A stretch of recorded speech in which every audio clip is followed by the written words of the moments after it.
everyone, it's Hannah and Kaylin, back again with Double Talk.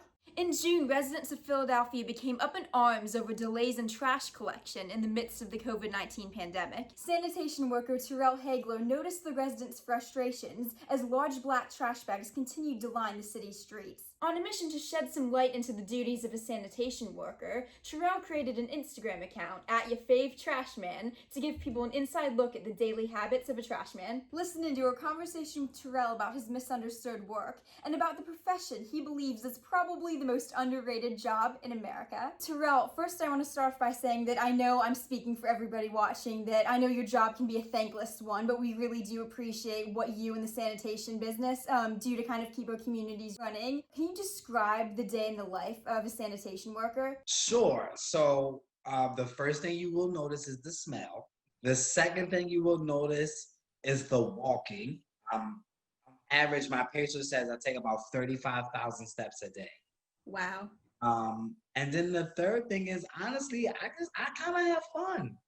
It's kind of fun. You know, you never know what to expect with a bag, with a can. If people follow me on Instagram, you know, I'm being called the Possum King. I keep getting possums in my can. And, you know, it makes me feel good to know that I get to the top of the block, I see a sea of black bags and trash cans. And when I get to the bottom of the block, I turn around and everything is clean. And I know that block is good for the week. So it makes me feel good. What would you say is the most rewarding part of what you do? I think the most rewarding part is knowing that we're keeping the city clean. We're keeping diseases and rodents, you know, that number down.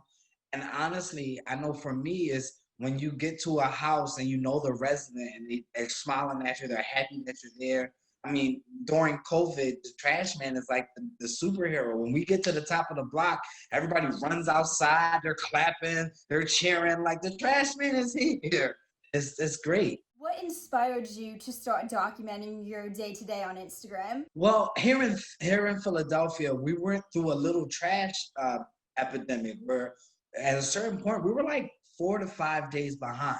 So if you can imagine that coupled with 30% more trash, coupled with 200 of my coworkers who were tested positive or quarantining, I was like, hey, the public really doesn't understand what sanitation workers are going through. And a few articles that came out, the public was really angry. They were blaming us. And I was like, it's not our fault.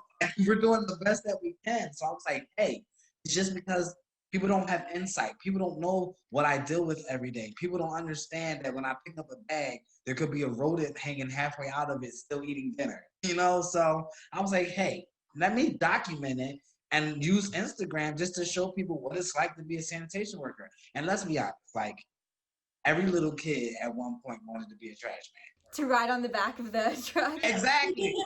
Exactly. Right on the steps. So I was like, here's an opportunity for me to connect with the public, for the public to understand what it is to be a sanitation worker, and then maybe create a conversation and be a liaison to better facilitate the public helping us do our jobs better. How can the public help you guys do your jobs better? So the first thing always is tie the bags. Literally, that's the start. You tie your bag, we're good.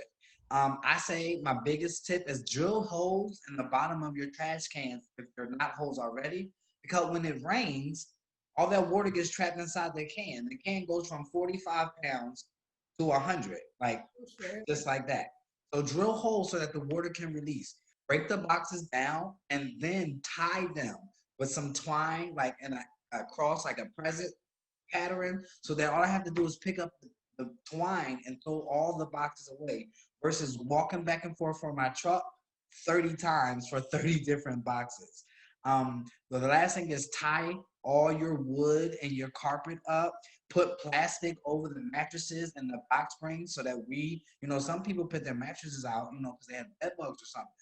You want me to pick it up, put it on my chest or hold it, and then put it in and then I'm taking that stuff home to my family. So that's not fair. And my newest tip is started a hashtag called #WheelsOut. The handle of the can is usually right above the wheels. So if you do wheels out, I can just walk up and grab the can and go to the truck versus walking around all of your trash and recyclables grabbing the can, dragging it through and all that other stuff. So wheels out. And then the last tip was just, if you know it's your trash day, don't park bumper to bumper. Like literally, there's been times where I had to walk from one house 3 cars down before the first opening, before I can get inside the street. So those are just a few of my tips. What would you say is the biggest misconception about what you do that you hear, and what's the truth behind it? So I think the biggest misconception about sanitation workers is that we don't work, or that we're lazy, or that we don't come to work. And that's the furthest from the truth. Like I wake up at 5:30 every morning to get to my yard by 6:30, 6:45. I'm out on the route by 7. And I work from 7 to 3, sometimes 7 to 7 if there's overtime or they call mandatory, or I just want to do, extra time to get extra blocks up. So that is like the biggest misconception. Sanitation workers, we come to work and we work. They're rarely a call out or anything. It's just, either family or medical, or sometimes like during COVID, my driver worked like 21 days straight. He's 60 years old. He needed just to call out one day before he got hurt or before he wasn't concentrating. He crashed something. He just felt like his body was like, "You need a break." So that's the biggest thing for me is that we're not lazy. Because a lot of people can't throw trash. Philadelphia hired an extra 120 people. 20 of them quit already. Mind you, you sit on that list for almost 2 years. You see so many people's trash, and I know you said you have a lot of face-to-face interaction with the people inside the homes too. Have you been able to kind of decide what can you learn from someone from looking at their trash? You can really I have some residents that I know they really love magazines. So I have this one guy, every week he has a GQ magazine in his recyclable bin. I'm like, this guy really likes GQ magazine. You could tell what type of household it is by the food that they put out, smells. When somebody has a lot of rice and beans and stuff, you say, oh, they really like Spanish food or anything. Or I get some people that are just straight meat eaters. I was like, I don't see any sides at all. It's like ribs, chicken, and pork. I'm like, well, where's the greens, the rice, the cornbread, like anything? So yeah, you really can get to know your resident by their trash. And some people have bigger families than others, because you get to one house and it's like 5 bags and the next house is 1. And you're like, what, like how? But that person might just live by themselves or just doesn't, create that much trash. So either you start to know when people have kids because they'll put toys out in the trash. And then I'll be like, oh, wait, I need to buy this for my son. This is crazy. Like, if you ever see a trash man pick something up and stop, he's like looking at it because he's probably going to buy it for his family.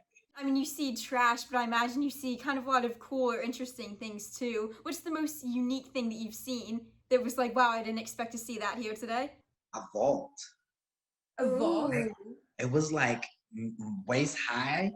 It had like the spinny thing. It was metal. We were like shaking it. Like, if there's money in here, we're going home, okay? It was like waist high, had the little spinny latch, it had coal, everything. We were like, someone threw this out. We couldn't get it open. We heard noises in it, but it didn't sound like change. I don't know what they were keeping it, but we took it. How has your day-to-day changed since the COVID pandemic? Oh man, the blocks are so much heavier. I've probably lost 10 pounds and I've probably gained like 20 pounds in muscle. Like, everyone's like, oh, your arms are looking bigger. Like, not on purpose. I'm just throwing trash every day. But the bags are heavier. There's more bags per house.